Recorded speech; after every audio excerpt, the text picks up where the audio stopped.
Hi, welcome back to McNally's Musket Missive. I'm Harry McNally, and this is a rifle musket. Today we're going to be talking about the Austrian Model 1854 Lorenz rifle musket. It is a 54 caliber rifle musket that fired, instead of a hollow-based elongated projectile, it was what was called a compression bullet. It was also conical, like the hollow-based Burton and mini bullets fired by the U.S. and British. But instead of having a hollow base, the idea was that when it was fired, the expanding gases would kind of squish the base, and that would make it flare out. So instead of expanding, it would, due to a hollow base, it would squish and it would compress, and that would widen it enough to engage the rifling. It's also shorter than the Springfield or the Enfield was. This is a 37-inch barrel versus the 40-inch on both the Springfield and the Enfield, with a 52.5-inch overall length versus the 56 and 55 of the Springfield and the Enfield, respectively. The Austrians made these with in two different types, one with a block rear sight versus a leaf rear sight. And the reason for that was the Austrians fought differently than most of the armies of the world. Most armies fought with two ranks of men just aiming and firing away. The Austrians fired with a third rank. The third rank was made up of men who had been proven themselves to be more accurate with their arms than the average rank and file soldier. The guys who could be more relied upon to hit what they're aiming at. So they were issued the rifles with the adjustable sights, and so were the NCOs. About 330,000 of these were imported during the American Sengoku period. 230,000 were purchased by the Union, and 100,000 were purchased by the Confederacy.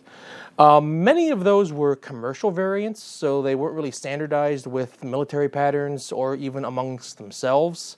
Almost all of them were handmade. So as a consequence of that, for example, the bayonets were fitted for a specific musket, and by the time it got to the hands of a U.S. or a rebel soldier, the bayonet they were issued probably wasn't the same one that was made to go with their musket. So you've got problems with replacement parts and things of that nature. The worst part about it was that neither side really saw fit to buy spare parts. They just needed these muskets in the field as fast as possible. So as a result, if you needed a replacement part, you had to have one made. I've read a story about a soldier from New York who needed to replace the cone on his musket. He had to accompany his musket behind the lines all the way back to where they removed this broken one, drilled and tapped the bolster for a replacement that was compatible with U.S. stores at the time. Just a complete logistics nightmare. So let's get this over to the light box and we'll look at it in more detail. So here we have our standard overview of the rifle. As you'll notice, it is technically also a three-band musket, but there's not a lot of space between the second and third bands. Flipping over to the other side, we will see that this musket has that fancy Dan elongated S side plate, showing that it has at least some root in a Charleville derivative, like most European muskets did. Moving to the lock plate here, we have a marking, well, actually we can't really see it in this photo, so let's try this one.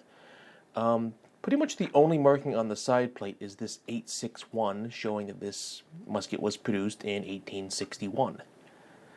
Moving forward, you'll note that this rear barrel band also looks like a Charleville derivative rear barrel band. Moving forward, I've likened this musket to being a three-bander along the lines of John Mulaney's Happy Birthday banner, if you're familiar with that stand-up routine. Basically, you've got the first barrel band, the second barrel band, and oh crap, there's not enough room, let's just stick on the third one. This one's more of a nose cap like the Charleville derivatives than it is a band like it is on the Enfield and the Springfields. But it's still technically a three-bander. I would imagine being a soldier in the Civil War being issued a Lorenz outside of the quality control issues that they had, of course, was kind of a nice change of pace. You've got a shorter, handier rifle. Well, not a lot shorter, but short enough. And with that comes a lighter rifle. Okay, so moving on, we've got the that fancy Dan elongated S side plate. We can see the folding leaf rear sight there just a bit. A little more attention to that rear band. This one's got a 3 on it, and for the life of me, I really haven't been able to find any other markings on any of the other bands, so I'm not really sure why that's there. If any of you know, please tell me. I would love to hear it. Moving to the barrel, we've got the markings of Georg Schlager. I think that's his name. My understanding is that he was one of the better producers of these rifles. And then we've got a better view of that folding rear sight. When folded down, you've got a standard sight. I would imagine that's for 100 yards or 100 meters, whatever the the unit of measurement that the Austrians used for this. And then you'll see 4 and 5 for the others.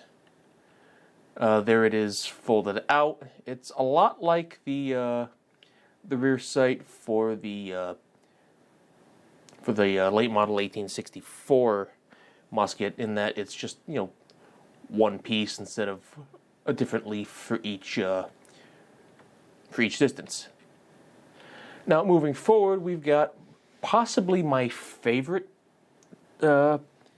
trait of the Lorenz. Notice the front sight / bayonet lug and how it is canted like that. That has to do with the way the bayonet is fitted to the barrel. Now here I have the Enfield bayonet socket, and it's pretty much functionally identical to the Springfield, so it's also what I had on hand when I took the photos.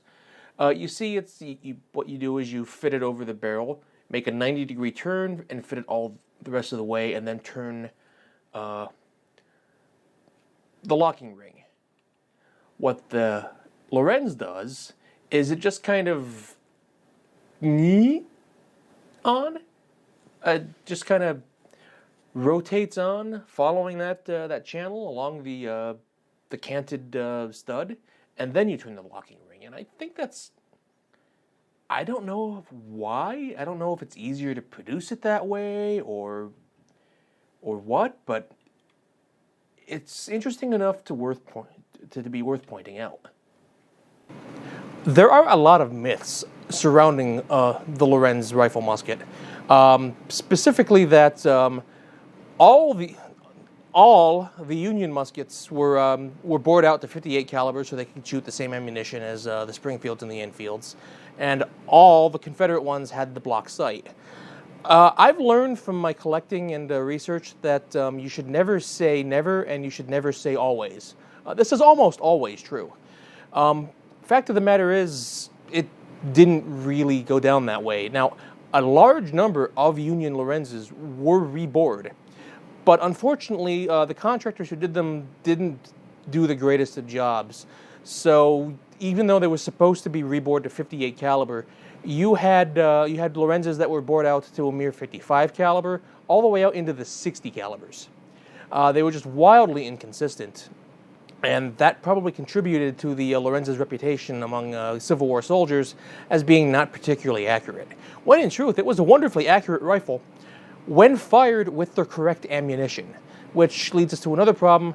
The 54 caliber ammunition that we had in the Americas, a lot of it was round ball for the model 1841 Mississippi rifle, which is definitely nowhere near the same as the 54 caliber compression bullet that was made for the Lorenz.